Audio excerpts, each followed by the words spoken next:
अब A inverse याद है आपको, कैसे निकाल रहे थे हम? ए इनवर्स क्या होता है? 1 डिवाइड बाई दिस इंटू में एडजॉइंट ए होता था, याद आ रहा है? उनसे आप ए बनाओगे। जैसे x के साथ क्या दिख रहा है? a1, y के साथ क्या दिख रहा है? b1 और z के साथ क्या दिख रहा है? c1। तो a1 b1 c1 पहली पंक्ति हो गई। दो कैटेगरी में बांटा जा सकता है ना? देखो यहाँ पर भी एडजॉइंट a इंटू बी है, यहाँ पर भी एडजॉइंट a इंटू बी ही है। दो कैटेगरी कौन सी होंगी? या तो ये जीरो मैट्रिक्स नहीं आएगी या फिर ये जीरो मैट्रिक्स आएगी। देखो हेलो हेलो हेलो, क्या हाल चाल? तो देखो यार, आज का जो लेक्चर रहेगा इसमें हम देखेंगे जो आपकी एनसीईआरटी प्रश्नावली 4.5 है, इसका कंप्लीट सॉल्यूशन। ये जो प्रश्नावली है ये इस बात के ऊपर बेस्ड है कि अगर आपको कुछ रैखिक समीकरण दिए जाएं, ठीक है, तो आप क्या उनका हल निकाल पा रहे हो आव्यूह और सारणिकों की मदद से, है ना? बस अगर आपको इतना आता है तो समझ लो आपको ये प्रश्नावली आती है। हालांकि ये प्रश्नावली थोड़ा लेंदी है, इसके क्वेश्चन थोड़ा लंबे खींचते हैं, कैलकुलेशन में एरर भी आता है बहुत सारे बच्चों से, ठीक है, क्योंकि हमें इन्वर्स वगैरह निकालना होता है, फिर उसको पुट करना होता है, फिर सॉल्व करना होता है। लेकिन अगर आप थोड़ा ध्यान से करोगे तो गलतियां बहुत ही कम होंगी, ना के बराबर होंगी, है ना? जैसे आप प्रैक्टिस करोगे सही हो जाएगा। हालांकि कॉन्सेप्ट आसान है ना? बस कैलकुलेशन थोड़ा लेंथी खींचती है। चलिए पहले इसका थोड़ा सा बेसिक कॉन्सेप्ट समझ लेते हैं। बेसिक कॉन्सेप्ट क्या है? देखो यहाँ पर, है ना, बस इतनी सी बात अगर आपको पता है तो समझ लो कि आप जो क्वेश्चन उनकी लैंग्वेज समझ जाओगे, ठीक है, और कैसे अप्लाई करना है उन कॉन्सेप्ट को वो समझ जाओगे। देखो सबसे पहली बात तो ये है कि देखो इस क्वेश्चन में क्या दिया होगा, ध्यान से समझना कि आपको कुछ इक्वेशंस दी गई होंगी, है ना? जैसे कि यहाँ पर जो है मान लो ये पहली समीकरण है ना, आपको, है ना, 2 समीकरण वाला निकाय सॉल्व करना होगा या 3 समीकरण वाला, ज़्यादातर इतना ही है, ठीक है। तो यहाँ पर देखो मान लो कि ये क्या हो गई समीकरण 1, ये क्या हो गई समीकरण 2 और ये क्या हो गई समीकरण 3। रैखिक समीकरण आपको दी जाएंगी, है ना? वैसे आप उसको 1 2 3 मान लेना। अब ये जो समीकरण है इससे आपको 3 अवयव बनाने हैं, है ना? एक a, दूसरा x और तीसरा b। ये 3 अवयव आप बनाओगे कैसे वो जरा ध्यान से देखना। यहाँ पर क्या है सर कि जो यहाँ पर x y z या जितने भी मतलब वेरिएबल्स दिए गए हैं, ठीक है, जो चर दिए गए हैं, उनसे आप एक अवयव बनाओगे, उसका नाम रखोगे x। उसका नाम क्या रखोगे? x, है ना? x में तो कोई दिक्कत नहीं है यार, नाम से ही दिख रहा है। यहाँ पे x y z जितने भी होंगे वेरिएबल, है ना, देखो तीनों इक्वेशन में ही होंगे x y z, है ना? इससे आप एक अवयव बना दोगे। x पता लग गया कैसे बनेगा, है ना? ये x कैसे बनेगा पता लग गया।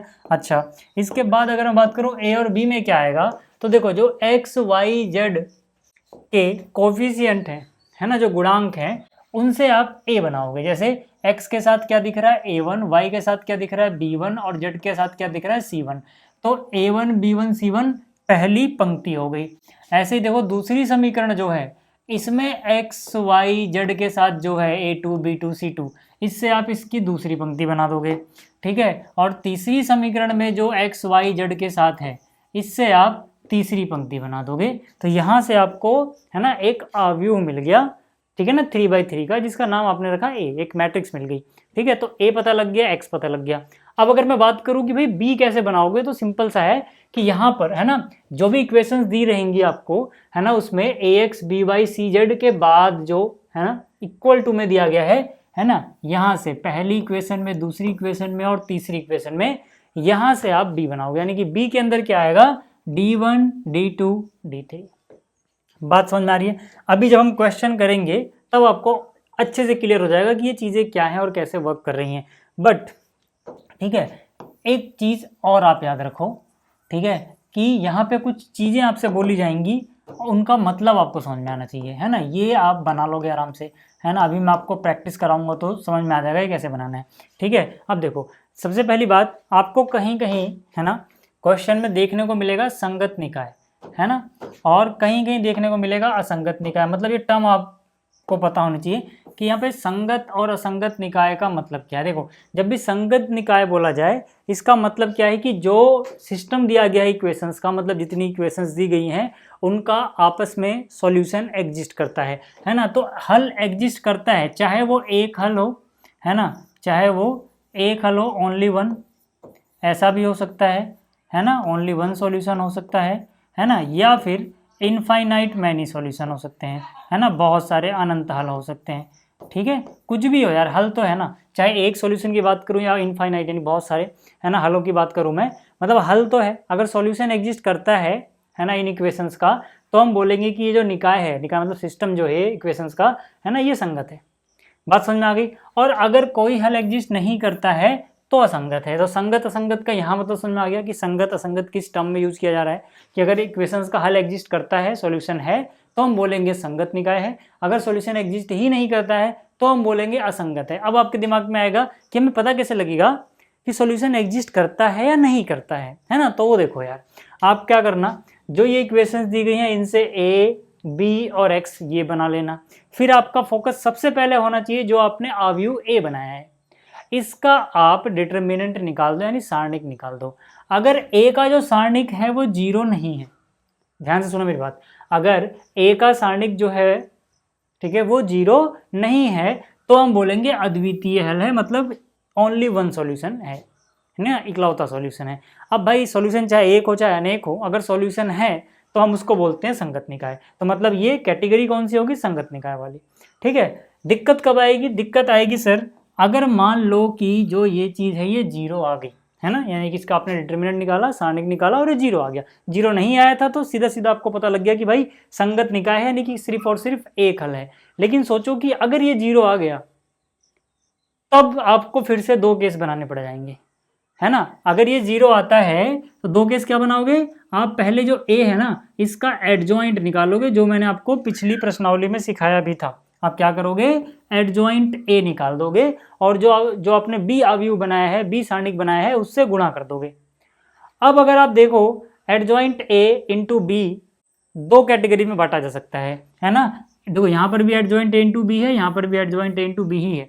2 कैटेगरी कौन सी होंगी, या तो ये 0 मैट्रिक्स नहीं आएगी या फिर ये 0 मैट्रिक्स आएगी। देखो ध्यान देना, यहाँ पर जो 0 है ना ये शून्य है, नंबर है ना, ये शून्य है मतलब एक नंबर है।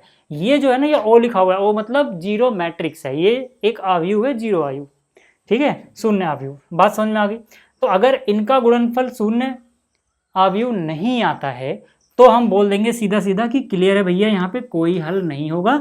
और अगर कोई हल नहीं है, मैंने आपको क्या बोला, अगर हल नहीं है तो उस केस में क्या रहेगा, असंगत निकाय रहेगा।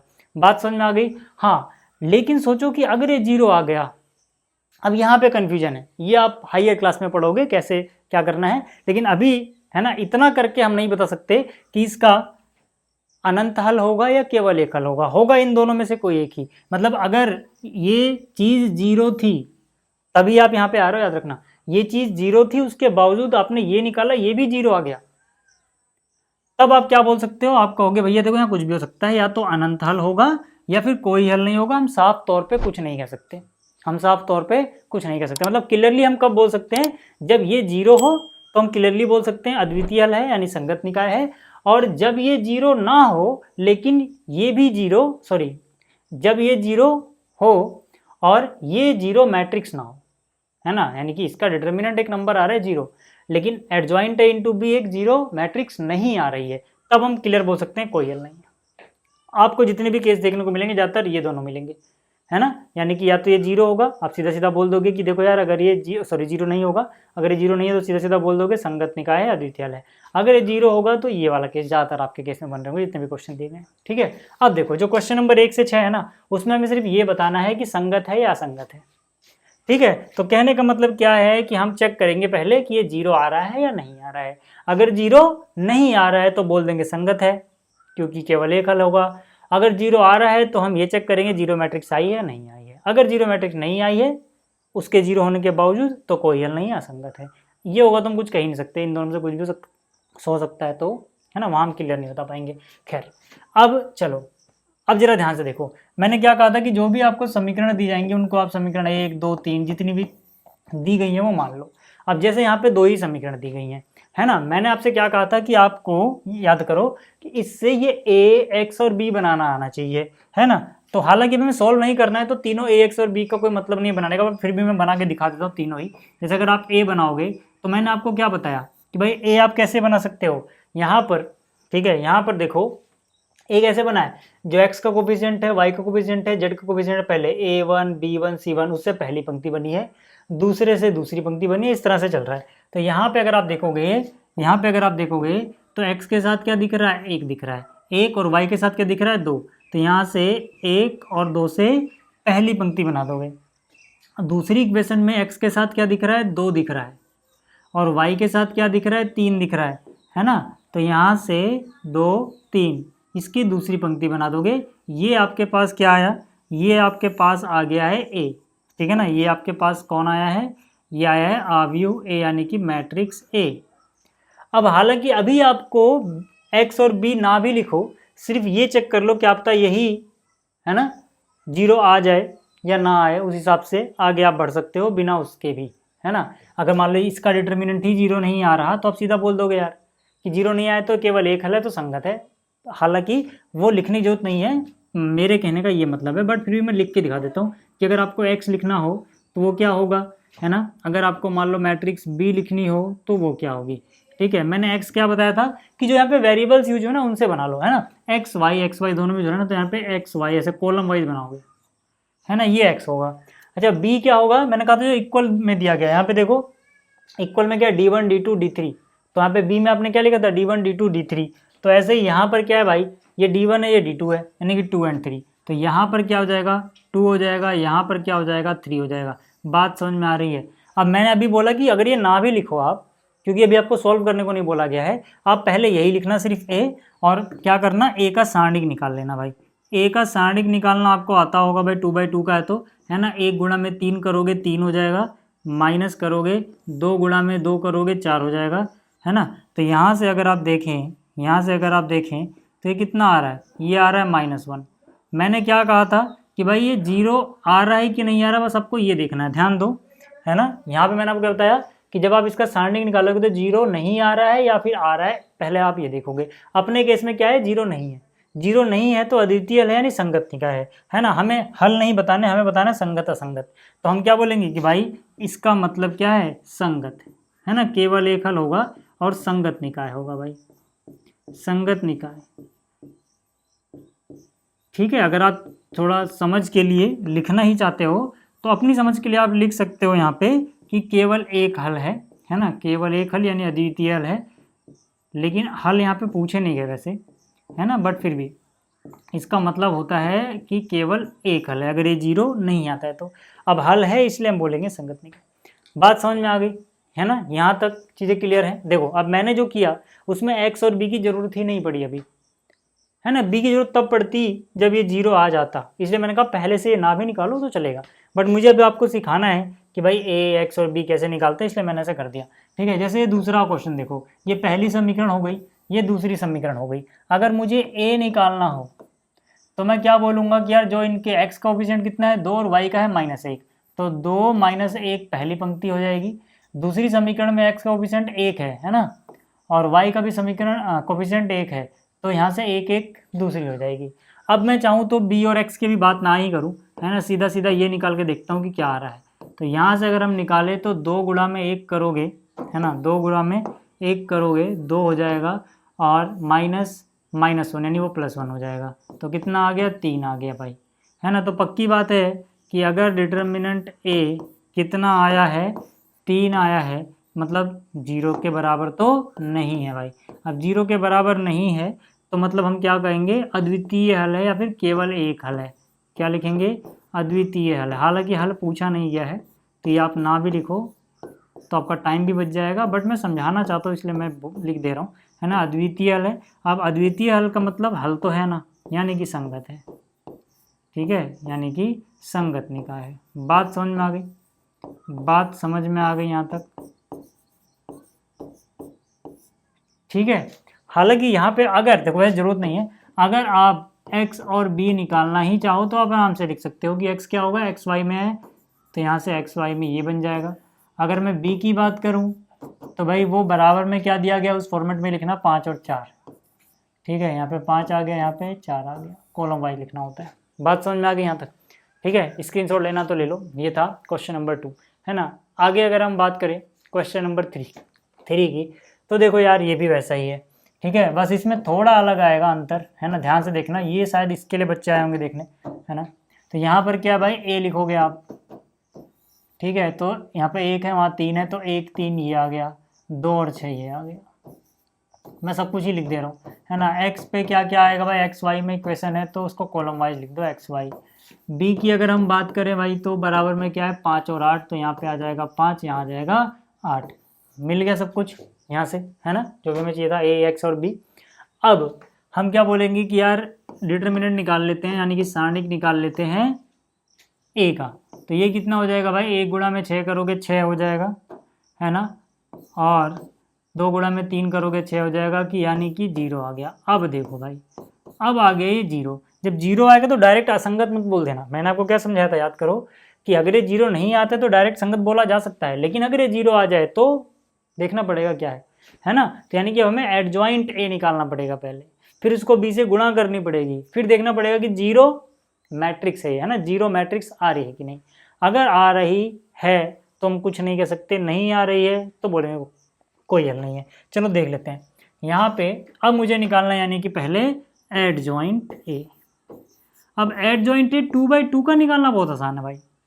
ये हमने ट्रिक सीखा था पिछले लेक्चर में। क्या सीखा था हमने सर, कि भाई 2/2 में तो देखो सिंपली क्या करते हैं, इन दोनों को आपस में इंटरचेंज कर देते हैं, है ना, यानी कि 1 की जगह 6 लिख दोगे और नीचे 6 की जगह 1 लिख दोगे, और इन दोनों का निशान चेंज कर देते हैं ना, इन दोनों का साइन चेंज कर देते हैं। 3 प्लस का था माइनस का आ गया, 2 प्लस का था माइनस का आ गया, ये आ गया एडजॉइंट ए। अब हमें चेक करने के लिए क्या करना है, हमें चेक करने के लिए करना ये है भाई कि एडजॉइंट ए जो आया है उसका प्रोडक्ट निकाला जाए, गुणनफल निकाला जाए बी के साथ, है ना। अब एडजॉइंट ए तो देखो ये रहा, ठीक है, एडजॉइंट ए तो ये रहा, और बी है भाई, बी है 5 8, है ना। जरा इसको करके देखो कि यार 0 मैट्रिक्स आ रही है या नहीं आ रही। 6 गुणा में 5 करोगे 30 हो जाएगा, -3 गुणा 8 -24, 30 -24 यार कितना बच गया, 6 बच गया। अब ये कुछ भी है 0 तो नहीं आ रहा है ना, तो आप सीधा बोल सकते हो कि ये असंगत है, बट फिर भी मैं पूरा कर देता हूँ। 2 गुणा में -5 -10 हो गया, फिर ये 8 हो गया, कितना बच गया -2, है ना।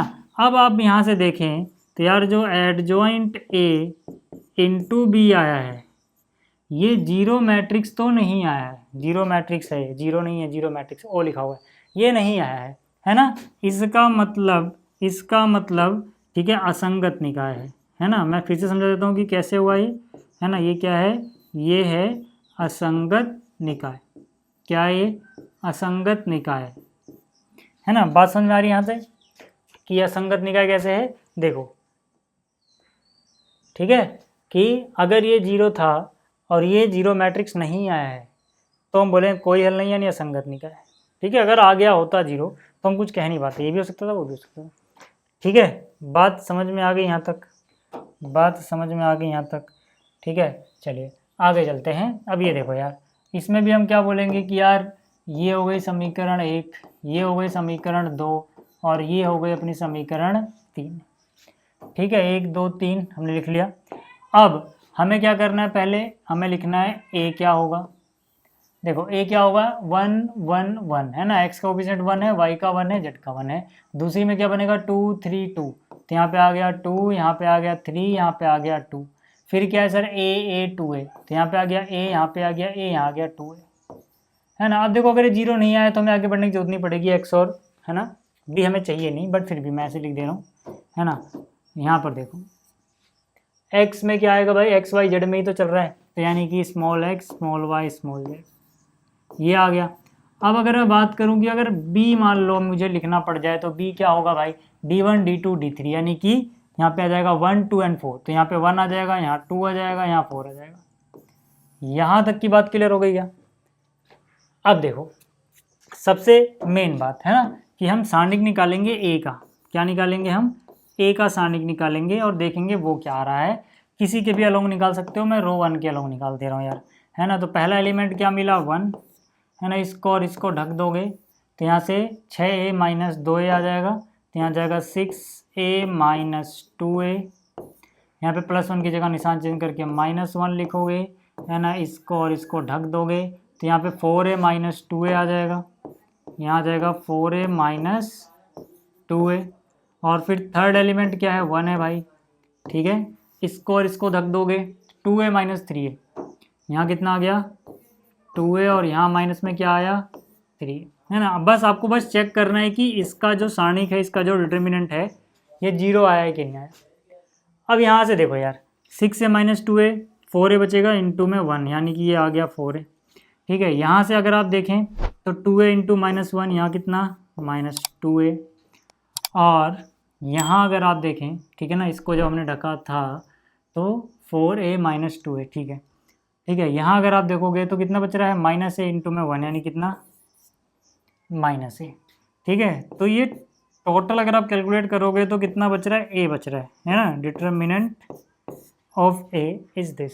अब आपको पता है कि यार ये 0 नहीं हो सकता, 0 नहीं हो सकता। अच्छा ऐसा क्यों नहीं, कैसे पता लग रहा है, देखो इसका डिटरमिनेंट तो a आया, अब a 0 क्यों नहीं है, क्योंकि हम बोलेंगे क्योंकि, है ना, सीधा सीधा लिख सकते हो, क्योंकि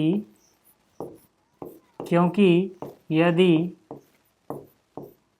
a 0 हो गया, है ना, अगर a, कैसे पता लग रहा है कि हमें a 0 नहीं होगा, क्योंकि देखो अगर a 0 हो गया ना तो यहाँ अगर आप देखोगे ax ay 2az है, a की वैल्यू 0 रखो, यानी कि 0 ये 0 ये 0, तो यहाँ लेफ्ट हैंड साइड में 0 आ जाएगा और राइट हैंड साइड में 4 रहेगा, तो 0 इक्वल टू 4 होता ही नहीं है, मतलब ये जो इक्वेशन दी गई इनवैलिड हो जाएगी। इक्वेशन तो ठीक है ना भाई, क्वेश्चन थोड़ा गलत दे देंगे, ठीक है। इसलिए हम क्या बोलेंगे कि यदि a 0 हो गया तो समीकरण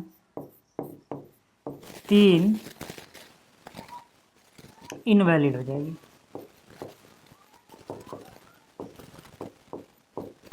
ठीक है, इसीलिए वो 0 तो नहीं होगा, ठीक है, इसीलिए वो 0 नहीं होगा, है ना। तो इसका मतलब क्या है कि a 0 नहीं है तो इसका डिटरमिनेंट ही तो यह है, यानी कि ये क्या है, अगर ये 0 नहीं आ रहा है तो हम बोलेंगे जो निकाय है वो संगत है ना, संगत निकाय। बात समझ में आ गई, ठीक है। स्क्रीनशॉट लेना तो ले लो एक बार। अच्छा बहुत सारे बच्चों को हो सकता है ये चीज़ समझ में ना आई हो, फिर समझा देता हूँ भाई। देखो यार हमारा जो क्वेश्चन है ना यहाँ आके फंस जाएगा, क्यों, क्योंकि अगर आपको ये नहीं पता लग रहा है कि अब ये 0 हो रहा है कि नहीं हो रहा, क्योंकि देखो आंसर तो a में आया है, ठीक है।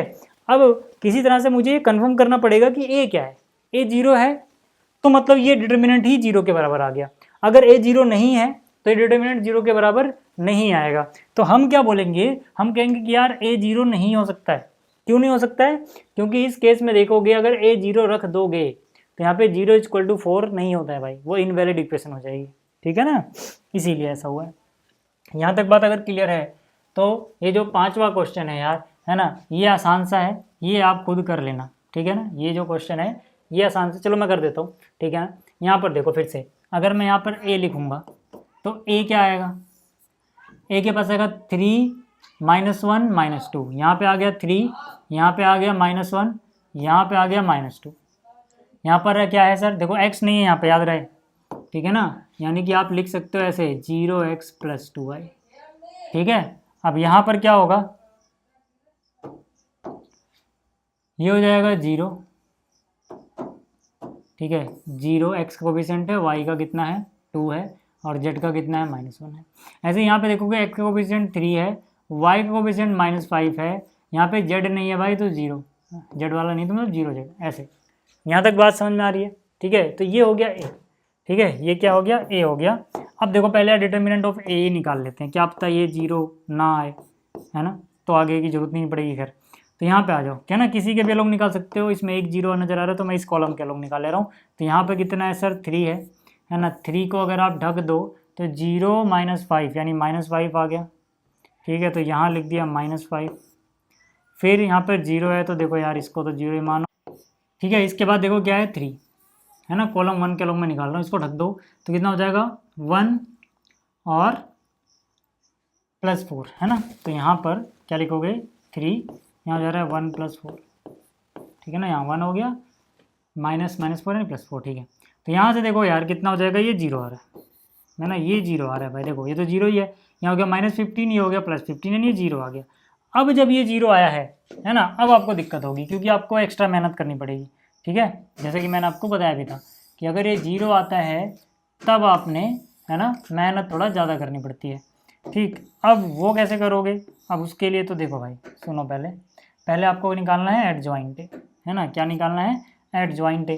अब एडजॉइंट ए 2/2 में तो हमारे पास ट्रिक था भाई, है ना, कि उसका साइन इंटरचेंज करो, मतलब साइन चेंज कर दो, उनको आपस में इंटरचेंज कर दो जो डायगोनल वाले हैं। बट यहाँ पे क्या, यहाँ पे हमें निकालना पड़ेगा तमीज़ में, ठीक है, कि भाई यहाँ पर तमीज़ में निकालोगे A11 क्या होगा, ठीक है, A12 क्या होगा, A13 क्या होगा, ठीक है, और यहाँ से A21, A22 याद आ रहा है, माइनर को फैक्टर निकालने सिखाए थे मैंने, है ना, सहखंड उपसारणिक ये सब, ठीक है। तो वो चीज़ें अगर याद हैं तभी आप ये कर पाओगे, ठीक है। पिछला लेक्चर ज़रूर देख लेना,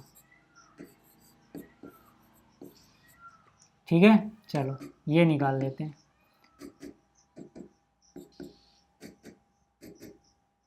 ठीक है। याद करो मैंने क्या कहा था कि भाई देखो इन चारों में, है ना, इसमें इसमें इसमें इसमें माइनर निकाल के उसका निशान बदल देते हैं, है ना, ठीक है ना।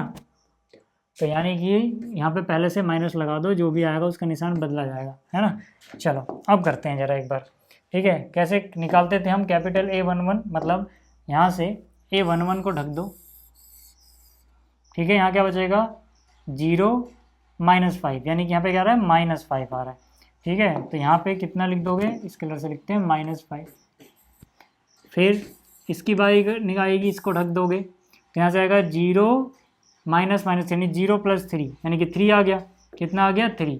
बट क्योंकि देखो यहाँ पर निशान एक माइनस का लगा हुआ है ना, तो ये -3 हो जाएगा, है ना। 13 के बात करें अगर हम यहाँ से सेकंड की, ठीक है, तो ये कट गया, तो यहाँ से कितना हो गया 0 -6 यानी -6 आ गया, ठीक है। अब इसका निशान नहीं बदलना, इसलिए -6 है तो -6 ही लिखोगे, ठीक है। यहाँ तक चीज़ें क्लियर हो रही हैं क्या? चलो 1 मिनट, ये तार दब गए हैं,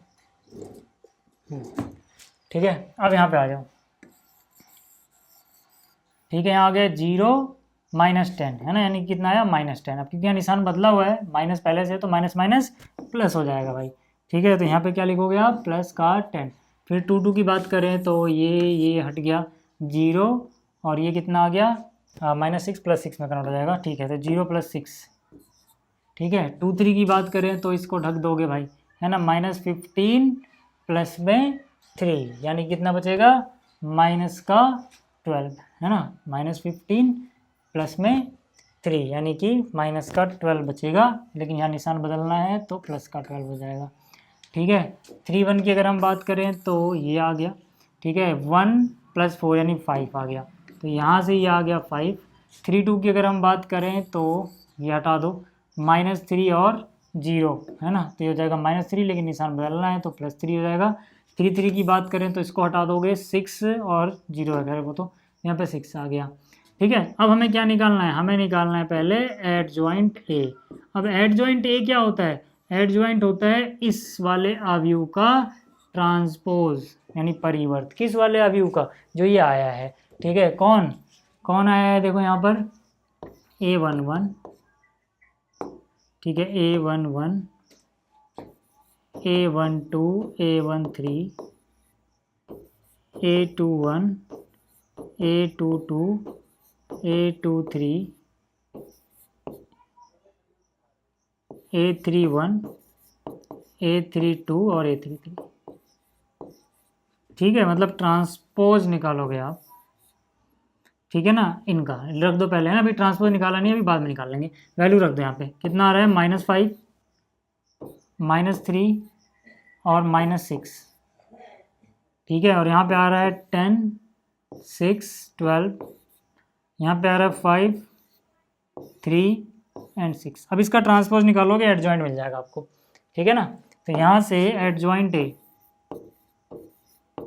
कितना आ गया, इसका ट्रांसपोज मतलब रो कॉलम बदल दो, है ना, ये हो जाएगा -5, -3, -6, और ये हो जाएगा 10, 6, 12, ये हो जाएगा 5, 3, 6, ठीक है। अब देखो यार, ये जो निकला है ना, अभी ये आपने एडजॉइंट निकाला है बस, है ना। आपने करना क्या था, आपने चेक करना था कि अगर देखो, अगर ये 0 आया है तो ये जो एडजॉइंट ऑफ ए आया है, ये बी के साथ प्रोडक्ट क्या देगा, जीरो मैट्रिक्स या फिर नहीं, आपने पहले ये कंफर्म करना है, ठीक है। तो यहाँ पे, है ना, थोड़ी सी जगह है क्या, 1 मिनट को इसको थोड़ा सा किनारे करता हूँ मैं, जगह तो दिख रही है, ठीक है, यही हो जाएगा, ठीक है। अगले पेज पे जाने की जरूरत नहीं है,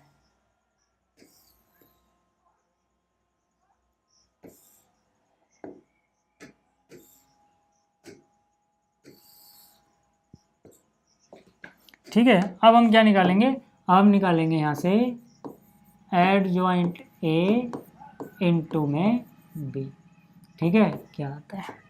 ठीक, चलो इसको थोड़ा सा इधर लिख कर देता हूँ मैं। एड जॉइंट ए तो देखो ये रहा, तो मैंने यहाँ पे सीधा सीधा लिख दिया एड जॉइंट ए, है ना। इनटू में क्या करना है मुझे, बी करना है भाई, ठीक है। अभी बी मैंने यहाँ बनाया था क्या, बी मैंने बनाया नहीं था ना, चलो मैं बी बना देता हूँ, है ना। बी देखो क्या होगा, सीधा सीधा लिख दे रहा हूँ मैं, ठीक है। बी देखो इससे बनता है ना D1 D2 D3 से, है ना। तो बी क्या हो जाएगा 2 -1 और 3, तो यहाँ पे आ गया 2, यहाँ आ गया -1, यहाँ आ गया 3, है ना। चलो इसको कर लेते हैं, है ना। तो कैसे करते हो आप, रो इंटू कॉलम, है ना। तो ये रो और कॉलम तो खैर एक ही है। तो 5 इंटू में -2 कितना आया, -10, 10 इंटू में -1 -10 और 5 3 जा 15। तो जीरो मैट्रिक्स तो नहीं आएगा क्योंकि पहले जीरो में आया, ठीक है। तो अगर हम कैलकुलेट ना भी करें तो हमें पता है कि जीरो मैट्रिक्स तो नहीं आ रही, ठीक है। तो यहाँ से कितना, 3 इंटू में -2 -6 हो गया, ये हो जाएगा -6 और ये हो जाएगा 3 3 जा 9, ठीक है। फिर अगर हम और आगे चले, हालांकि करने की जरूरत नहीं है, आप डायरेक्ट भी सकते हो कि जीरो मैट्रिक्स तो नहीं आ रहा है, ठीक है। बट फिर भी यार कुछ टीचर होते हैं मानते नहीं हैं, ठीक है। 6 इंटू में 2 -12, फिर यहाँ से -12 और यहाँ से 18, है ना। तो अगर आप देखें तो एडजॉइंट ए इनटू में बी जो भी आ रहा है वो कितना है, ठीक है ना। अब सीधा लिख दो यार, ये बराबर नहीं है जीरो मैट्रिक्स के, है ना। आप कैलकुलेट ना भी करो तो कौन इतनी मेहनत करे इतनी देर तक, उतना हमने कर दिया ना। ये जीरो मैट्रिक्स तो नहीं है। अब जीरो मैट्रिक्स नहीं है तो पक्की बात है, ये कौन सा केस हो गया कि जब डिटर्मिनेंट ए जीरो है लेकिन ये चीज़ जीरो मैट्रिक्स नहीं है, तो हम बोलेंगे ये असंगत है। चाहो तो आप इसको भी सॉल्व कर लेना यार, है ना। हमें साफ साफ दिख रहा है जीरो तो नहीं आ रहा भाई। बात समझ में आ गई, ठीक है। स्क्रीनशॉट लेना है तो ले लो यार, फिर चलते हैं अगले क्वेश्चन पे, ठीक है। स्क्रीनशॉट ले लिया होगा। छठा क्वेश्चन देखो यार, ठीक है। जो छठा क्वेश्चन है बिल्कुल वैसा ही है, तो ये आप, है ना, खुद कर सकते हो, वो इसमें कोई दिक्कत है नहीं, तो ये आप खुद कर लेना,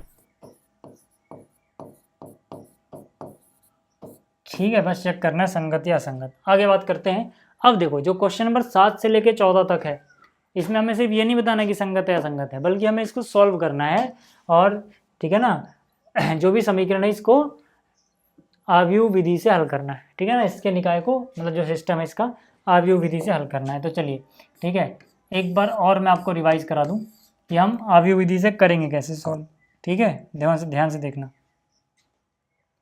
ठीक है। यहाँ पे हम आव्यूह विधि से कैसे सॉल्व करते हैं, अगर यहाँ पे अद्वितीय हल होता है तो इस केस में हम करते क्या है सर, इस केस में हम बोलते हैं कि जो x है ना वो आता है a इनवर्स b के बराबर।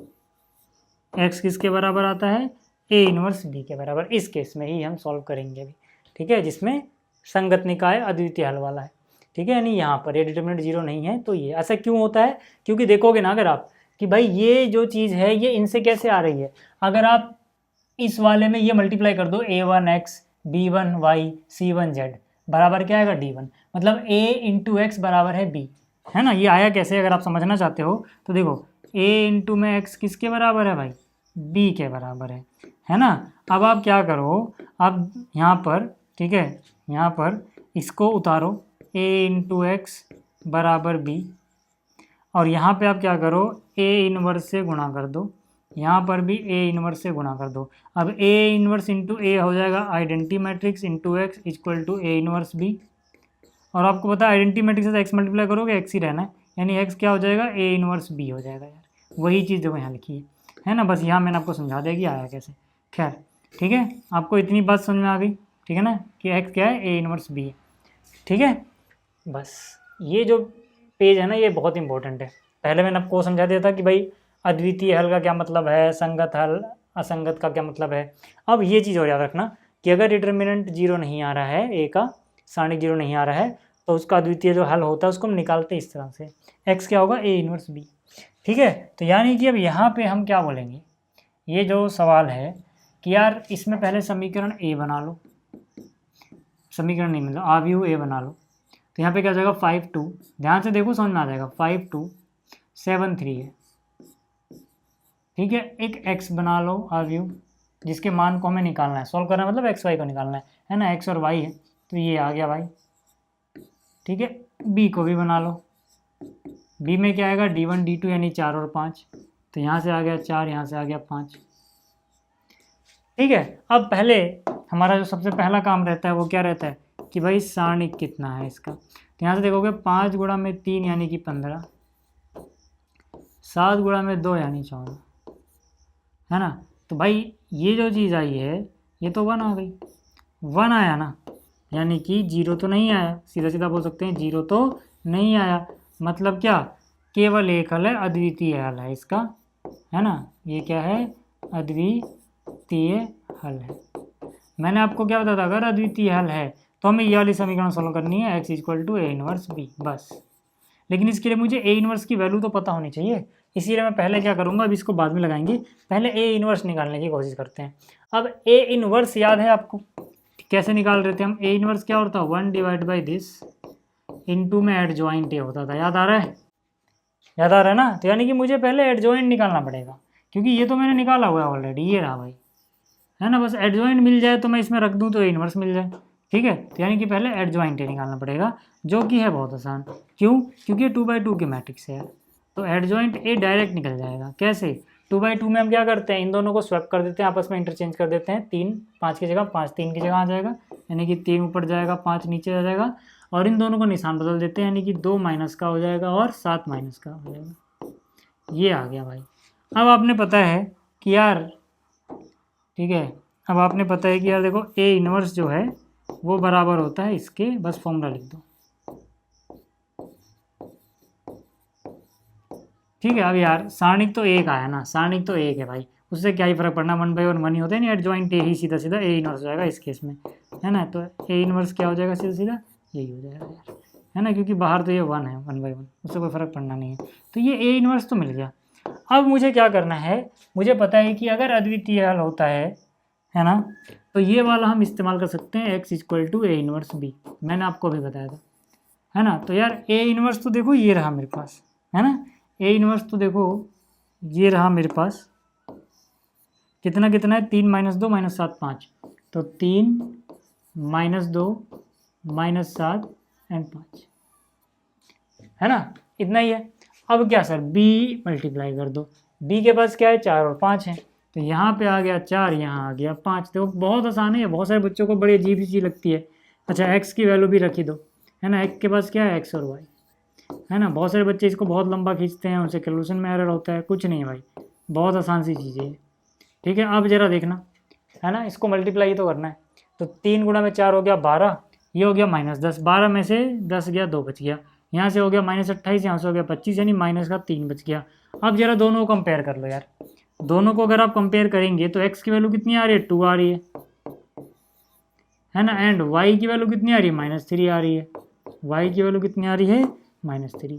तो हमने आव्यूह की मदद से ही तो इन निकायों का, यानी सिस्टम ऑफ इक्वेशन का सॉल्यूशन निकाला है भाई। ठीक है, तो यही करना था बस। अब अगर आपने स्क्रीनशॉट लेना है तो ले लो, मतलब तरीका देखो 2/2 में आपको अच्छे समझ में आ गया होगा। यही चीज़ हम 3/3 में करेंगे, थोड़ा लेंथी लगेगा। क्यों, क्योंकि जो यहाँ पे एडजॉइंट ए निकालने का था ना, वो हमारी मेहनत बच गई ट्रिक से, है ना, इन दोनों को आपस में बदल दिया, इनका निशान बदल दिया। लेकिन 3/3 में हमें पूरा प्रॉपर तरीके से निकालना पड़ता है, इसलिए वहाँ पे बस आपको थोड़ा दिक्कत आएगी कैलकुलेशन करने में। बाकी एक बार और ये 8वां क्वेश्चन भी देखो, है ना, 8वां क्वेश्चन भी देखो। यहाँ पर क्या है कि यार 2/2 से ही हमें सोल्यूशन निकालना है 2/2 का, तो यहाँ पर है 2 - 1, है ना, आपको पक्का हो जाएगा तरीका कैसे निकालते हैं। यहाँ पर क्या है 3 है, यहाँ पे क्या है 4 है, ये मैट्रिक्स ए हो गई, है ना, आव्यूह ए हो गया। अगर मैं बात करूँ x की, तो भैया 2 ही वेरिएबल चल रहे हैं x y, इसको कॉलम वाइज लिख दोगे, है ना। अगर मैं बात करूँ b की, तो भाई इसके इक्वल में क्या लिखा हुआ है, -2 3, तो यहाँ पर क्या लिख दोगे, -2, यहाँ पे क्या लिख दोगे 3। बात समझ में आ रही। अब हम क्या करेंगे यार, है ना, अब हम बोलेंगे कि देखो पहले सबसे ये निकाल के देखते हैं कि भाई है क्या ये, है ना। तो 2 गुणा में 4 कितना हो गया 8, माइनस 3 गुणा में -1 -3 यानी प्लस हो जाएगा, तो कितना आ गया 11। अब अगर ये भाई 11 आ रहा है तो आपको साफ साफ पता है कि 11 मतलब 0 तो नहीं होता ना, तो इसका मतलब क्या, यूनिक सॉल्यूशन है, अद्वितीय हल है। ठीक है ना, यहाँ पे हम क्या बोलेंगे, अद्वितीय हल है, यानी इसको सॉल्व किया जा सकता है उस तरीके से, अद्वितीय हल है। ठीक है, तो उसके लिए हमें क्या निकालना है भाई, देखो हमें तो ये चाहिए, फिर से समझ लो कि हमें पता कैसे करें क्या निकालना है, ये चाहिए। लेकिन ये कैसे मिलेगा जब तक हमें ये पता नहीं होगा, है ना भाई। जब ये पता होगा तभी तो इसकी वैल्यू आप पुट कर पाओगे। और ये कब निकलेगा, ये निकलेगा जब हमें एडजॉइंट ए पता होगा, क्योंकि एडजॉइंट ए पता होगा तभी तो इसका फॉर्मूला आप लगा पाओगे। तो सबसे पहला काम क्या रहेगा, एडजॉइंट ए निकालना, है ना। क्या निकालोगे, एडजॉइंट ए निकालना। तो एडजॉइंट ए 2/2 में डायरेक्ट निकाला जा सकता है भाई, इन दोनों को बदल दो आपस में। तो 4 ऊपर चला गया, 2 यहाँ आ गया, है ना। निशान बदल दो, ये हो जाएगा 1 और ये हो जाएगा -3। अब यार आपको पता है कि भाई ए इनवर्स क्या होता है, ए इनवर्स होता है ये, है ना, क्योंकि हमने एडजॉइंट ए निकाल लिया इसीलिए तो निकाला। ठीक, तो यहाँ से डिटर्मिनेंट कितना आया, सारणी कितना आया, 11। और एडजॉइंट ए में क्या क्या आ रहा है, 4 1 -3 2। ठीक है, ए इनवर्स पता लग गया भाई। अब आपने क्या करना है यार, देखो, है ना, यहाँ पे आ जाओ। ठीक है, आपने लिखना है सीधा सीधा ये, एक्स क्या होगा, ए इनवर्स बी। ए का इनवर्स कितना है, 1/11 बाहर है, और इसमें क्या है, 4 1 -3 2, 4 1 -3 2 इंटू में बी है। बी के पास क्या क्या था भाई, देखना जरा, -2 3, तो यहाँ पे लिख दो -2 और यहाँ लिख दो 3, है ना। अब इसको हमें सॉल्व कर लेना है। ठीक है, तो 1/11 को रहने दो, है ना, यहाँ पर इसको ओपन करके लिखो। ठीक है, 1/11 को रहने दो। यहाँ देखना जरा, 4 गुणा में -2 -8 और 3 कितना बच गया, -5। यहाँ पे 6 हो गया और यहाँ पे 6 हो गया, 6 और 6 12, है ना। आप थोड़ा और अच्छे से लिखोगे भाई तो ये हो जाएगा, 11 से डिवाइड कर दो, यानी कि -5/11, और ये हो जाएगा 12/11, है ना। और यहाँ चल रहा है XY, कंपेयर करोगे ना भाई तो आपको x कितना मिलना है, x मिल जाएगा -5/11, है ना। तो यहाँ से आ गया -5/11, है ना। y कितना मिलना है, 12/11, तो y कितना आ गया यार, 12/11। ठीक है, यहाँ तक चीज़ें क्लियर हो गई। तो देखो तरीका तो अब आपको समझ में आ गया, बस जब आप 3/3 में जाओगे, है ना, तो बस कैलकुलेशन थोड़ा बदल जाएंगी, है ना। बस इतना करना है। तो ये हो गया, ये वाला खुद से कर लेना, लेकिन पीडीएफ में सॉल्यूशन मिल जाएगा, टेंशन मत लो। अगर आप आंसर देखने आए हो तो पीडीएफ में मैं सॉल्यूशन दे दूंगा, फिलहाल मैं बोल रहा हूँ कि आप खुद करो, ठीक है ना। ये वाला, ये आप खुद करो, सॉल्व आपको तभी करना है जब डिटरमिनेंट 0 ना आए। ठीक है, ये वाला भी देखो आप खुद ही कर सकते हो, है ना। पीडीएफ में सॉल्यूशन मिलेगा, याद रखना। अभी आपको खाली दिख रहा है, लेकिन जब पीडीएफ आप डाउनलोड करोगे ना टेलीग्राम से, तो इसका सॉल्यूशन मिल जाएगा अगर आपको आंसर मैच करना है तो। ठीक है, चलिए अब 3/3 का देखते हैं, सीधा 11वें क्वेश्चन थे। ठीक है, यहाँ पे अगर मैं देखूँ, है ना, अगर मैं देखूँ तो यार सबसे पहले ए की बात कर लेते हैं, क्या बनेगा भाई। ठीक है, यहाँ पे बनेगा 2 1 1, तो यहाँ से आ गया 2, यहाँ आ गया 1, यहाँ आ गया 1। फिर दूसरी पंक्ति क्या होगी, 1 -2 -1, 1 -2 -1। तीसरे में देखो x नहीं है भाई, है ना, x नहीं है तो 0x समझ लो यार। ठीक है, x नहीं है तो ये हो जाएगा 0। y कोएफिशिएंट कितना है, 3 है, और z का कितना है, -5 है। तो ये आया अपने पास अभी a। ठीक है, x के पास क्या क्या आएगा भाई, 3 वेरिएबल चल रहे हैं x y z, तो कॉलम वाइज लिखोगे x y z, है ना। इसके अलावा अगर मैं b की बात करूं तो कॉलम वाइज लिखोगे d1 d2 d3 की वैल्यू। ठीक है ना, इनकी वैल्यूज लिख दो। कितना है, 1 3/2 और 9, तो यहाँ पर 1 आया, यहाँ पे 3/2 आ गया, यहाँ पे 9 आ गया भाई। इतनी बात आ रही है क्या समझ में, इतनी बात समझ में आ रही है। अब यार देखो, सबसे पहला काम क्या रहता है हमारा, ये निकाल के देखना कि भाई 0 आ भी रहा है कि नहीं, है ना। तो किसी के भी अलग निकाल दो, इसमें एक 0 दिख रहा है तो मैं इसके अलग निकाल रहा हूँ। ठीक है, तो यहाँ से ठीक है, इसको ढकोगे 2 को, तो कितना हो जाएगा, 10 + 3 यानी कि 13, है ना। जब हम 2 को ढक रहे हैं तो अंदर कितना बच रहा है, 13। फिर यहाँ पे आया -1, है ना, इसको आप ढकोगे तो कितना हो जाएगा, -5 -3 यानी कि -8, और अगला तो खैर 0 ही है ना। तो 13 दूनी 26, 26 8 34 है ना। तो ये आया देखो 34, 0 तो नहीं है भाई, है ना। यानी कि यूनिक सॉल्यूशन है, केवल एक हल है। यहाँ तक बात समझ में आ रही है? क्या है यहाँ पर? केवल एक हल। ठीक, अब अगर केवल एक हल है तो भाई साहब कहानी लंबी खींचने वाली है। क्यों? क्योंकि देखो आपने लगाना है ये वाली इक्वेशन। अब ये वाली इक्वेशन निकालने के लिए पहले आपको निकालना पड़ेगा ए इनवर्स। अब ए इनवर्स निकालने के लिए देखो ये तो आपके पास आ गया, लेकिन एडजॉइंट ए नहीं आया अभी तक। तो सबसे पहले आपको निकालना पड़ेगा एडजॉइंट ए। एडजॉइंट ए मिलेगा तो यहाँ रखोगे, यहाँ रखोगे तो ए इनवर्स मिलेगा, ए इनवर्स मिलेगा तो वहाँ रखोगे। तो कहने का मतलब क्या है कि सबसे पहले एडजॉइंट ए निकालना है। अब एडजॉइंट ए निकालने के लिए भी क्या, सबसे पहले आपको निकालना पड़ेगा ये सारी चीज़ें जो भी हैं कोफैक्टर्स, सहखंड। ठीक है, A12 A11 A12 A13। इसीलिए मैंने कहा था कि भाई 3/3 में आपको थोड़ा ज़्यादा मेहनत करनी पड़ती है। ठीक है, बट टेंशन मत लो यार, मार्क्स भी उतने ही मिलते हैं, है ना। ज़्यादा नंबर में आएगा ये, आराम से कर दो, कुछ बहुत बड़ी चीज़ है नहीं। ठीक,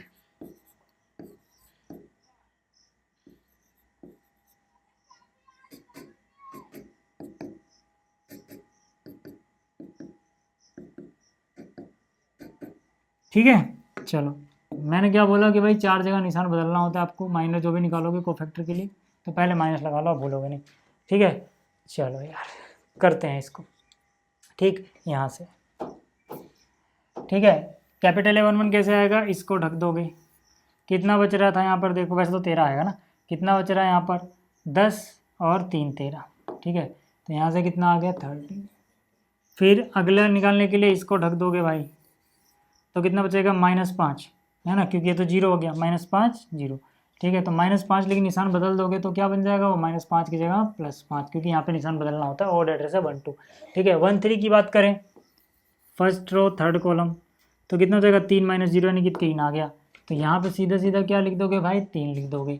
2 1 की बात करें तो 2 1, ठीक है, कितना हो जाएगा -5 -3 -8, लेकिन निशान बदलना था तो -8 से क्या हो जाएगा +8। फिर इसकी बात करोगे भाई तो कितना हो जाएगा -10 0 यानी -10, तो यहाँ से आ गया सर -10। अगले की बात करें सर 2 3 की, तो सेकंड रो थर्ड कॉलम ढकोगे तो कितना 6 -0 यानी कि 6 आ जाएगा, निशान बदलना इसलिए -6 हो जाएगा। 3 1 की बात करें तो थर्ड रो फर्स्ट कॉलम -1 + 2, कितना बचेगा 1 बचेगा भाई, तो यहाँ से कितना आ जाएगा 1 आ जाएगा। अगले की अगर हम बात करें भाई तो यहाँ से -2 है ना, -1 यानी -3, निशान बदलोगे तो ये हो जाएगा +3। 3 3 की बात अगर हम करें भाई तो यहाँ से -4 -1 यानी -5। ठीक है भाई, अब आपने निकालना क्या था, एडजॉइंट ए निकालना था। ठीक है ना, ताकि आप ए इनवर्स निकाल पाओ उसकी मदद से। तो एडजॉइंट ए यार मतलब क्या, इसका ट्रांसपोज, है ना। चाहो तो आप डायरेक्ट भी लिख सकते हो अगर आपके पास टाइम नहीं है तो, मतलब 13 5 3 है ना, ऐसे ना लिख के ऊपर से नीचे लिख दो, हो गया ट्रांसपोज। बट फिर भी मैं करके दिखा रहा हूँ यार, ठीक है ना, कि भाई ये क्या हो जाएगा A11 है ना, इसका ट्रांसपोज पहले लिख दो यहाँ पे, A11 A12 A13, फिर A21 A22 A23, फिर A31 A32 A33। ठीक है, अब इसका ट्रांसपोज निकालना है, पहले वैल्यू फिल कर लो फिर ट्रांसपोज निकालना। ठीक है, अब ये टी ऐसे रहने दो। तो यहाँ से क्या है 13 5 3, तो यहाँ से आ गया 13 5 3, यहाँ से 8 -10 -6, यहाँ पे 1 3 -5 1 3 -5। ठीक है, अब एक काम करो, यहाँ इसका ट्रांसपोज निकालो, एडजॉइंट ए। ठीक है, इसका ट्रांसपोज करोगे तो मतलब परिवर्त करोगे तो 13 5 3, फिर 8 -10 8 -10 6 वैसे है -6 ऐसे लिख दो, 1 3 -5, ये निकल गया भाई एडजॉइंट ए। ठीक है, इतनी चीज़ समझ में आ रही है क्या, देखो जरा, है ना, इतनी चीज़ समझ में आ रही है। पहले इतने का स्क्रीनशॉट ले लो फिर आगे चलते हैं। ठीक है, स्क्रीनशॉट ले लिया होगा। चलिए अब अगले पेज से करता हूँ। हमें क्या निकालना था, हमें पहले निकालना था ए इनवर्स। अब ए इनवर्स तो ये होता है ना भाई, ए इनवर्स तो ये होता है। अब देखो यार, ये आया था 34, है ना, डिटर्मिनेंट ऑफ ए कितना आया था 34, ठीक है। तो यहाँ से हो जाएगा 1/34 इनटू में एड जॉइंट ए कितना आया है लिखो यार, है ना। एड जॉइंट ए कितना कितना आया भाई 13 8 1 5 - 10 3, तो यहाँ से आ गया 13 8 1 5 - 10 3, ठीक है। इसके अलावा क्या 3 - 6 - 5, ठीक है। तो यहाँ आ जाएगा 3 - 6 - 5। क्लियर होगी बात, ये निकल गया ए इनवर्स। अब जरा इक्वेशन की बात करते हैं। हमें भैया दिख रहा था कि x क्या होता है, x होता है ए इनवर्स इंटू में b। अब ए इनवर्स तो देखो ये रहा यार, तो ए इनवर्स तो ये आ गया, इंटू में क्या लिखना है भाई b लिखना है ना, इंटू में b लिखना है। b देखो कहाँ पे है, 1 3/2 9, ठीक है। तो यहाँ पे कितना हो जाएगा 1 3/2 और 9। अब यार इनका प्रोडक्ट निकालो, आपको x मिल जाएगा, है ना। x के पास 3 चीज़ें हैं, x y z, ये 3 चीज़ें हैं, ठीक है। बराबर कितना 1/34। चलो सॉल्व करते हैं। 13 आ गया, है ना, 13 × 1 13 आ गया, है ना, प्लस 3/2 से करोगे 2 चौक 8 4 3 12 प्लस में 12 और ये 9। अब यहाँ पे हो जाए यार, है ना, दूसरी रो को इस कॉलम से करेंगे तो कितना हो जाएगा 5 और 2 5 10 -5 × 3 -15 और 3 × 9 27, ठीक है। ये हो गया। अब इसको इससे करेंगे तो 3 × में 1 3 आ गया, 2 3 6, है ना, 2 से काटा तो 3 × में 3 है 9 और -45, ठीक है भाई। यहाँ तक बात समझ में आ गई। अब आगे चलते हैं यार, इससे आगे देखो। अब लेफ्ट में क्या चल रहा है देखो x y z, है ना, ये मैट्रिक्स है, इसके एलिमेंट हैं x y एंड z, ठीक है। तो यहाँ पे x y z, ठीक है ना। इसके बाद आपको यहाँ पे देखना है भाई,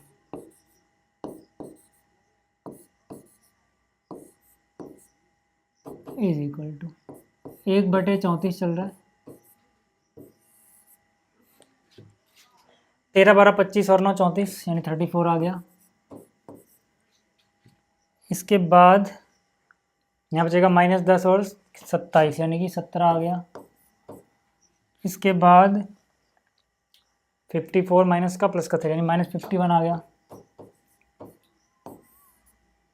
ठीक है।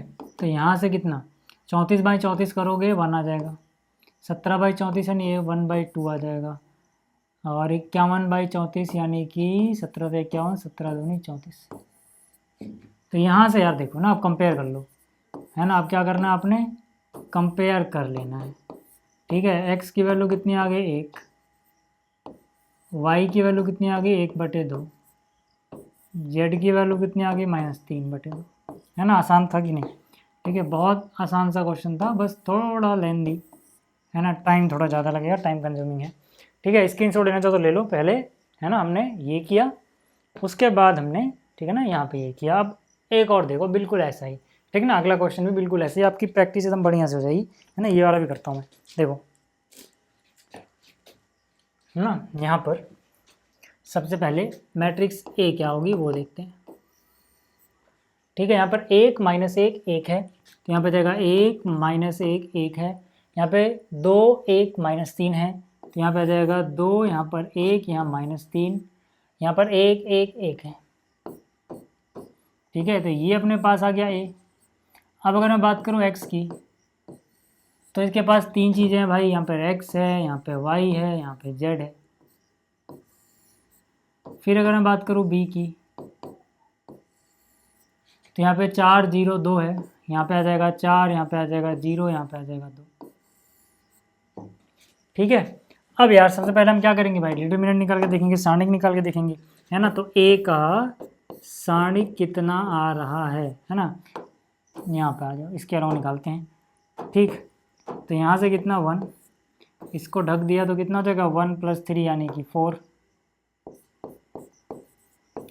फिर -1 से +1 कन्वर्ट हो जाएगा, ये तो जाएगा 2 + 3, फिर 1 है, फिर 2 माइनस 1, ठीक है। तो यहाँ से कितना आ गया, 3 और 1 4, 3 और 2 5 है ना, यहाँ से आ गया 4 5 9 और 1 10, ठीक है, यानी 10 आ गया। तो भाई 0 तो नहीं आया ना, तो मतलब सॉल्यूशन है, एक ही सॉल्यूशन है ना, अद्वितीय हल है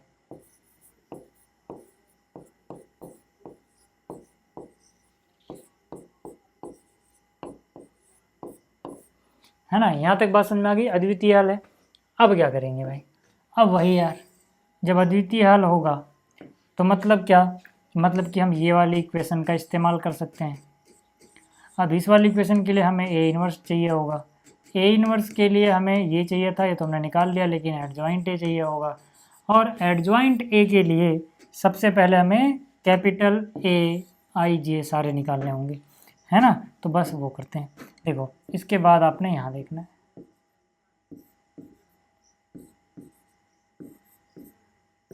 ठीक है, A11 A12 A13 A21 A22 A23 A31 A32 A33, ठीक है।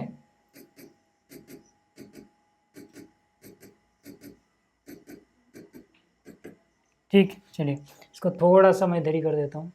चलो ठीक है, आप यहाँ पे आपको पता है फिर से 4 जगह पे निशान बदलेगा, बस चलो यार, इसको ढका तो कितना हो जाएगा, 1 + 3 यानी कि 4 हो जाएगा ये, ठीक है। तो यहाँ आ गया 4 इसको ढक दिया तो कितना, 2 माइनस माइनस प्लस है, 2 + 3 5 आ गया, लेकिन निशान बदल जाएगा -5। फिर इसको ढक दिया तो 2 में से 1 गया, 1 बचा, तो यहाँ आ जाएगा 1, ठीक है। 2 1 की बात करें अगर हम, 2 1 कितना हो जाएगा, देखो -1 -2, और यह माइनस पहले से लगा होता नहीं, +2 बन जाएगा। 2 2 की अगर हम बात करें तो सेकंड रो सेकंड कॉलम मतलब क्या, 1 -1 0, तो यहाँ से आ जाएगा 0, है ना। 2 3 की अगर हम बात करें तो सेकंड रो थर्ड कॉलम, तो 1 + 1 यानी कि 2 आ जाएगा, निशान बदल दो -2। फिर 3 1 की अगर हम बात करें तो थर्ड रो फर्स्ट कॉलम यानी कि 3, ठीक है ना, 3 और 1 4, ठीक है ना। एक बार और चेक कर लेते हैं, 3 -1 यानी 2, 4 नहीं, ठीक है। ये क्या हो गया, ठीक है, 1 मिनट इसको हटाते हैं एक बार दोबारा से, कितना 3 1 ना, 3 1, तो यहाँ से आ गया 3, 3 में से 1 गया 2 यार, है ना, 2 आएगा। अब यहाँ से आ जाओ, ठीक है, ये और ये हट गया, तो ये हो जाएगा -3 -2, है ना, -3 -2 यानी -5, और यहाँ से बन जाएगा +5। और A33 की अगर हम बात करें, A33 अगर हम बात करें तो 1 + 2 यानी कि 3, ठीक है। अब एडजॉइंट ए देखो यार, अब मैं ना डायरेक्ट लिख दे रहा हूँ, समझ जाना, ट्रांसपोज लेके पहले से, है ना। मान लो अगर इससे एक मैट्रिक्स बनी होती तो उसका ट्रांसपोज तो आप ऐसे भी दिख जाएगा यार, ऐसे जो लिखा है उसको ऐसे लिख दो, है ना। तो टाइम क्यों वेस्ट करना, तो 4 -5 और 1, फिर 2, फिर 0, फिर -2, फिर 2 5 3, तो यहाँ से आएगा 2 5 3, ये आ गया, ठीक है। अगर मैं ए इन्वर्स की बात करूँ तो वो क्या होता है, 1/, सारणिक ए का और एडजॉइंट ए, ठीक है। तो सारणिक कितना आया भाई, 10 आया था, ठीक है। कितना आया था सारणिक, 10 आया था ना, तो यहाँ से 1/10 आ गया, इनटू में क्या एडजॉइंट है, तो देखो ये रहा, है ना। एक काम करो, पहले मैं सामने से रहता हूँ, इतना स्क्रीनशॉट लो, फिर अगले पेज पे चलते हैं, ठीक है। चलिए अब अगले पेज पे चलते हैं, यहाँ पे, ठीक है। हमें क्या करना है, हमें तो x निकालना था जो कि होता है a इन्वर्स b। अब a इन्वर्स अभी आपने देखा कितना आया है, 1/10, यहाँ पे क्या आया है, 4 2 2, ये आया ना, ये बदल लेते हैं, है ना। 1/10 4 2 2 -5 0 5 1 -2 3, ठीक है, -5 0 5 1 -2 3, यही आया ना। 1 2 3 ठीक है। इनटू में बी चाहिए होता है। बी क्या है भाई? बी क्या है? ये रहा 402 है ना। बी क्या है ना, इनटू में बी चाहिए होता है। बी है 402। ठीक है, तो बस देखो हमने क्या किया, ए इनवर्स की वैल्यू यहाँ से उठा ली, बी की वैल्यू यहाँ से उठा ली। अब इसको सॉल्व करना है हमें, ये मिल जाएगा। तो ये कितना हो जाएगा 1/10 है ना। यहाँ पे पहली रो इसके साथ मल्टीप्लाई होगी पहले कॉलम के साथ, तो यहाँ पे 4 × 4 मैं सीधा कर दे रहा हूँ, 4 चौक 16, यहाँ पे 0 और यहाँ पे 4, यानी कि 16 और 4 20 हो गया, 16 0 और 4 20 हो गया। फिर आगे यहाँ पे आओगे तो यहाँ से हो जाएगा -20 0 और ये 10, यानी कि -20 और 10 -10 बचा। फिर आओगे यहाँ पे तो हो जाएगा 4 0 और 6, यानी कि 4 और 6 10। तो यहाँ से देखो यार है ना, इसकी वैल्यू आप लिख दो एक्स की, यहाँ पे x y z थे ना, 3 वेरिएबल थे ना, x y z, तो वही यहाँ पर भी चल रहा है। तो 10 से डिवाइड करोगे तो जाएगा 2 हो जाएगा, -1 हो जाएगा 1। तो इसका मतलब सीधा सीधा क्या हो गया भाई, x की वैल्यू 1 आ गई, y की वैल्यू -1 आ गई और z की वैल्यू 1 आ गई। ठीक है भाई, ये समझ में आ गया। स्क्रीनशॉट लेना तो ले लो, पहले ये फिर ये। ठीक है, ऐसे ही देखो यार ये वाला क्वेश्चन है, ये आप खुद कर लेना। हालांकि पीडीएफ में फिर से बोल रहा हूँ, पीडीएफ में आपको ठीक है सॉल्यूशन मिल जाएगा, टेंशन मत लेना। ये भी देखो वैसा ही है यार, सेम क्वेश्चन है, तरीका मैं आपको सिखा चुका हूँ। ठीक है, ये आप कर लेना। ठीक है, 15वां क्वेश्चन भी वैसा ही है, बट मैं कर देता हूँ फिर भी, है ना। यहाँ पे क्या कह रहा है कि अगर ए इतना है तो ए इनवर्स पहले निकालो, है ना। ए इनवर्स पहले निकाल के रख लो, फिर ए इनवर्स का प्रयोग करके इसको सॉल्व करो। ठीक है, तो पहले क्या करते हैं ना, इसको साइड कर देते हैं। ठीक है, ए निकालते हैं। ठीक है, देखो ए इन्होंने मतलब समझ लो शुरू में बना के दे दिया यार। देखो ना ये चीज़ ना असल में यहीं से आई है। यहाँ पे देखोगे 2 - 3 5 है, ठीक, 3 2 4 है माइनस का, 1 1 2 है, 1 1 -2 है, तो वही है यार, मतलब ये सेम ही क्वेश्चन है खैर। ठीक है, तो यहाँ से हमें ए पता है।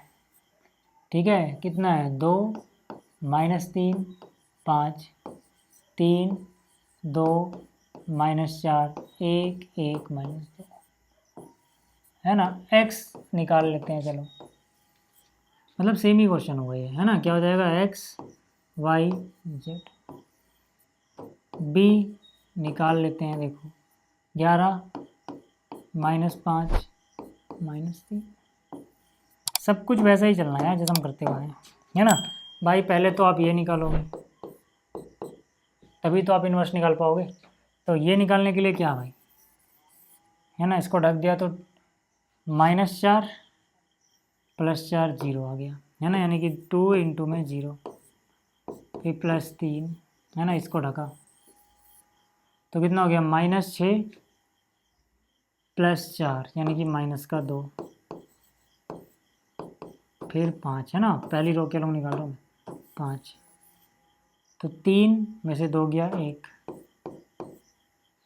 तो कितना आ गया भाई -6 + 5 यानी -1 आया,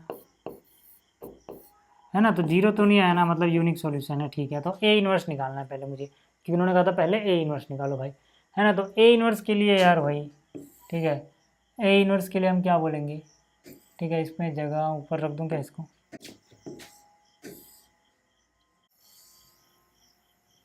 ठीक है। तो उसके लिए पहले क्या देखो, एडजॉइंट ए जी होगा ना, उसके लिए A11 चाहिए, A12 चाहिए, A13 चाहिए, A21 A22 A23, फिर A31 A32 A33। ठीक है,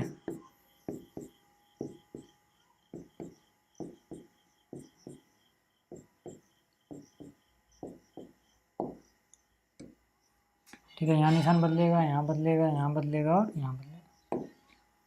अब आ जाओ यार,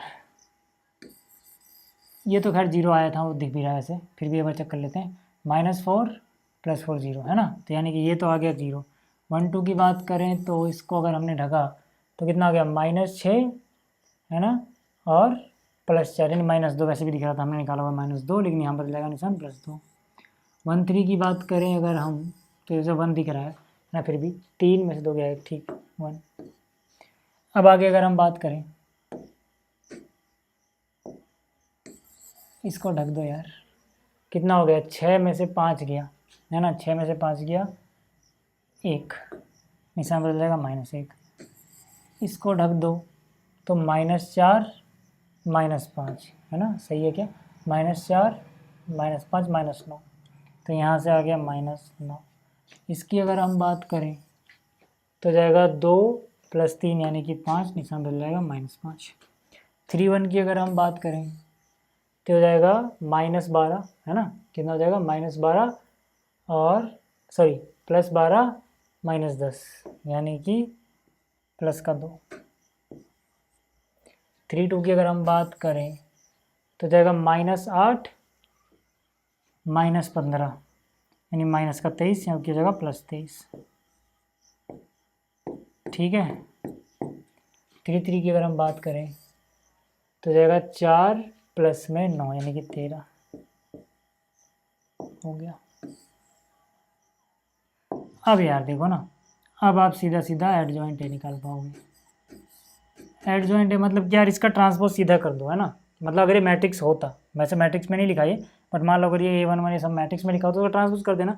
मैं एक लाइन बचा दे रहा हूँ बस, है ना, 0 2 1 है ना। आप पेपर में वैसे ही करने से मैंने कराया था, पूरा A1 1 लिख के फिर उसका ऊपर टी लिखना, बट मैं ऐसे कर रहा हूँ 0 2 1 0 2 1, ज़्यादा टाइम नहीं रहेगा तो ऐसे कर लेना, -1 -9 -5 -1 -9 -5 है ना। इस रो को थर्ड कॉलम बना दोगे यानी कि 2 23 13 2 23 13 है ना। अब A इनवर्स की अगर हम बात करें तो वो क्या होगा, ये हो जाएगा,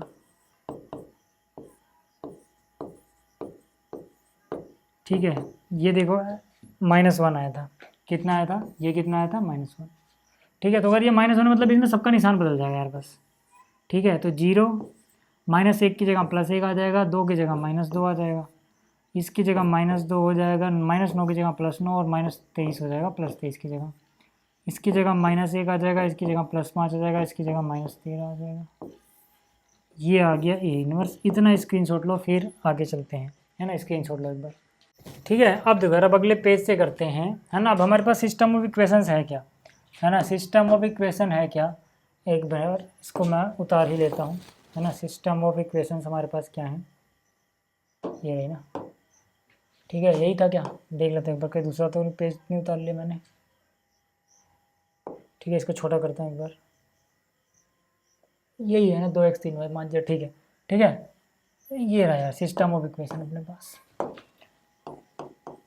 ठीक है, 1 2 3। अब आप देखोगे यार ये तो वही बन रहा है, यहाँ से A वही बन रहा है ना, जो A आया था वो क्या आया था देखो, ठीक है, 2 -3 5, यहाँ से क्या बन रहा है 3 2 -4, ठीक है, 1 1 -2, यानी जो दिया था वही है यार, है ना। अब मैं दोबारा से लिख दे रहा हूँ, हालांकि पहले आप ये मत लिखना, ये x b ये सब, है ना, सीधा सीधा बस ये निकालना, ठीक है।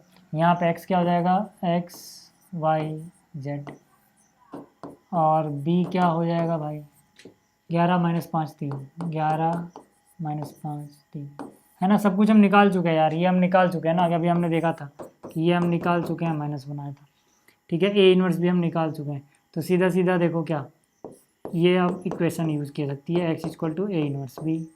A इनवर्स हम निकाल चुके हैं ना, हालांकि ये लिखने की ज़रूरत भी नहीं है, ठीक है, ये सब हम निकाल चुके हैं। हाँ, यहाँ पर लिख दो फिर बल्कि इतना कि ये कितना है, -1 आया, यानी 0 नहीं है, तो मतलब क्या है, अद्वितीय हल है, इतना लिख दो, ठीक है ना। ये कैसे आया -1, यहाँ से यार देखो, है ना, ठीक है। तो A इनवर्स अभी हमने निकाला, कितना आया A इनवर्स देखो, 0 2 0 1 -2 0 1 -2, फिर क्या आया -2 9 -23 -2 9 -23, फिर -1 5 -13 -1 5 -13, इनटू में क्या करना है, बी करना है, और बी के पास क्या है, 11 माइनस 5 3, 11 माइनस 5 3। ठीक है, अब यहाँ से इसको सॉल्व कर लो यार। ठीक है, यहाँ आ जाओ यार, कितना हो जाएगा, ये हो जाएगा 0, ये हो जाएगा -5 और ये हो जाएगा 6 प्लस का। ठीक है, सेकंड रो ये फर्स्ट कॉलम, तो 2 गुणा में -11 -22 प्लस का 45 और प्लस का 69। ठीक है, -22 -45। ठीक है, ठीक है, प्लस का 69, फिर हो जाएगा -11 -25 प्लस का 39। अच्छा, कितना आ रहा है ज़रा देखते हैं एक बार। ये हो जाएगा 1, ये 40 और 20 60, 5 और 2 7 यानी 67 और ये आएगा 2। ये हो जाएगा 25 और 10 35 और 36 और 3 यानी कि 3।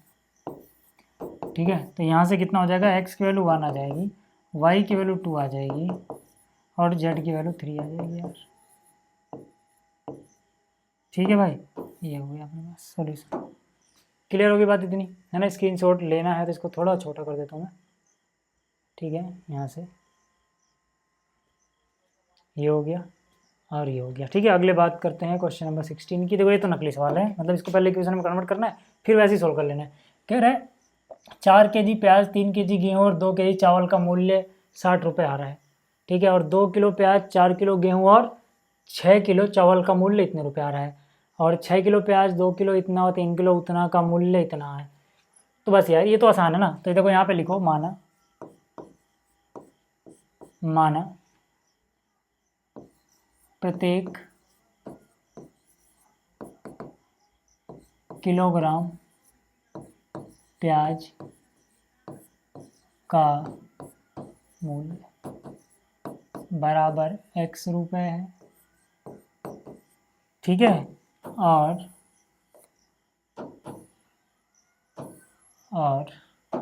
ठीक है ना, पहले क्या था, प्याज था, दूसरा कुछ और, तीसरा कुछ और। ठीक है ना, प्याज है और क्या है, गेहूँ। ठीक है, और क्या है, चावल। ठीक है, प्रत्येक किलो गेहूं का दाम मान लेते हैं y रुपये है, और प्रत्येक किलो चावल का मूल्य मान लेते हैं z रुपये है ना। अब प्रश्न के हिसाब से देखो,